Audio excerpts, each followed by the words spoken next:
If you can mess your vocals up with these Waves plugins, you need to go in the kitchen right now, get a bucket of water, and pour it on your computer right now, because you don't deserve to be making music. Plugin number 1 is Waves Tune Real Time.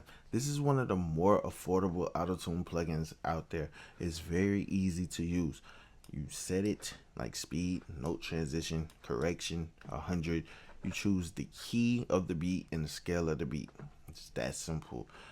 Generic range covers all ranges. If you don't know your vocal range, you will be fine. If you don't want your Waves tune to sound too robotic, correction, just dial it to the left.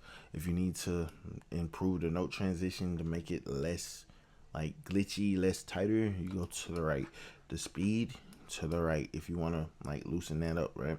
It's completely up to you, because your singing ability is the way to go, right? If you're trying to copy someone else's settings and you can't sing like somebody else, you're not going to get the same sound. But the only way that you can actually mess up your vocals with this plugin is by not performing, right? Like, it's you, it wouldn't be the plugin, right? If you don't select the correct key in the scale, it's you, not the plugin, right? Because you control the plugin. So the next plugin that is hard to mess up is the SSL EV2, okay?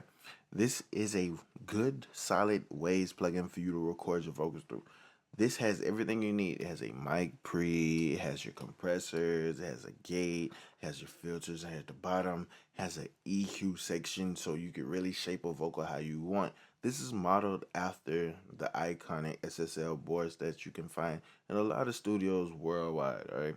This plugin is also a different version of the UAD SSL plugin.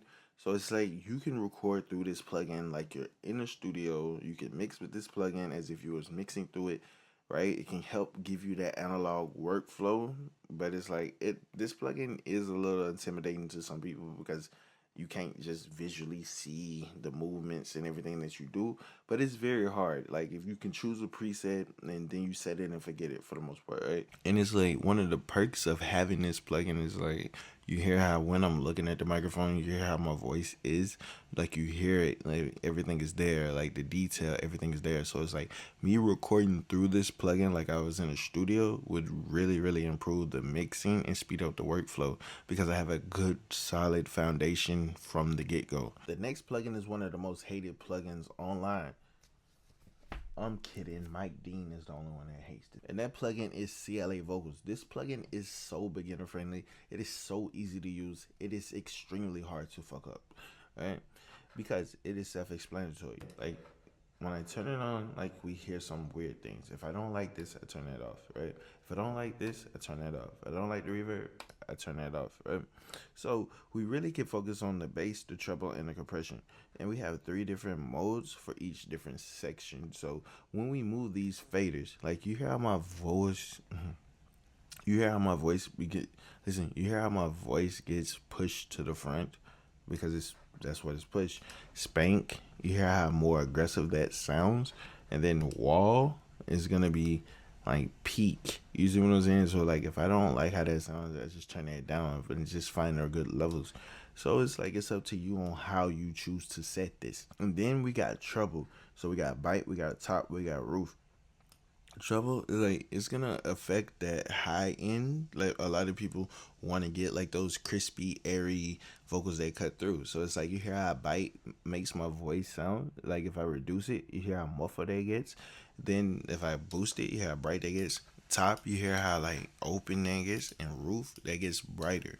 You know what I'm saying? So it's completely up to you on the type of treble or the settings that you want for the fader. Same for the bass, right? So if I go the opposite direction with the bass, you hear how thin my voice gets. But if I go all the way up, you hear how boomy that gets. So it's like, we can kind of shape the vocal however we want just by sliding the faders and just a couple of clicks, right? We don't have to do too much. Then for this plugin, we go to the reverb. So if we need to add a little reverb to the vocal to make it like not dry, we could do that. If we need to add like a large hall, we could do that. Chamber, we could do that. And we just blend it accordingly. This is so beginner friendly, because a lot of times beginners, people just they don't know how to explain what they want. So it's like, it's easy to get a couple of plugins where it's like, hey, I want a little delay, I want a little reverb. Or if I want my vocals to be like this, like Travis Scottish, I can just use this plugin. You know what I'm saying? So it's like, it's very, very easy to use. The next plugin is the NS1. This is a noise suppressor plugin, okay?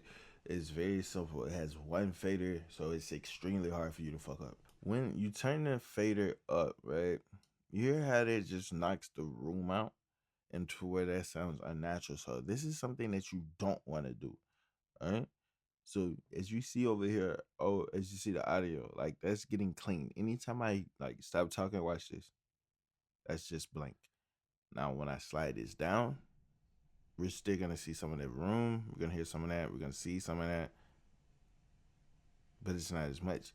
So when I go up to around like 20, it's cleaning the room. So it's like when you see the plugin moving down, that means it's active. So what it's doing is just helping keep the signal clean, some of the room clean. You can put this on and record with it, record through it, mix through it.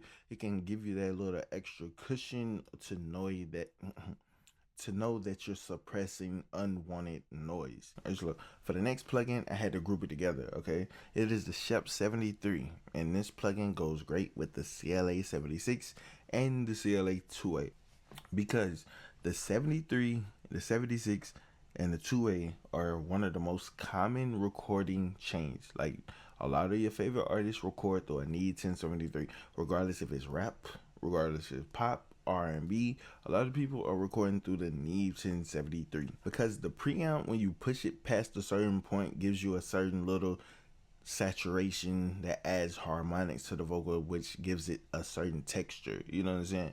And it allows you to like shape some of the vocal with the EQ because you have 3 different ranges and you could do some low cutting here.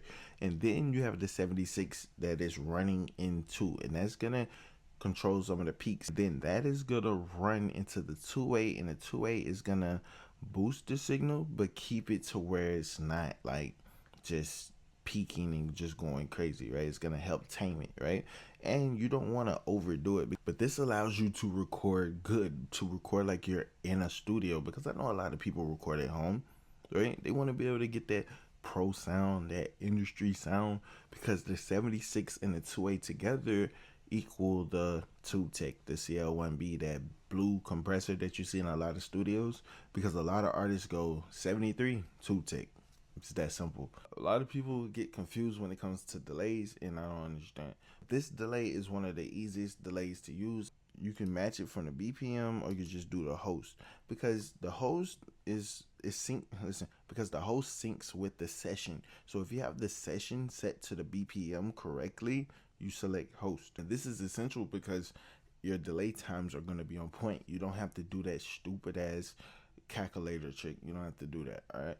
And then you can choose, and then you can choose the type of delay that you want. You can do half notes, you can do the bar, you can do the fourths, you can do eighths, you can do 16ths, like so forth, so on, right? You can ping pong. That's one of the things that a lot of people do, and it's very easy. Like, it's very easy. And then you control the feedback, right? If you want a lot of feedback, you go to the right. If you want less feedback, you go to the left, okay?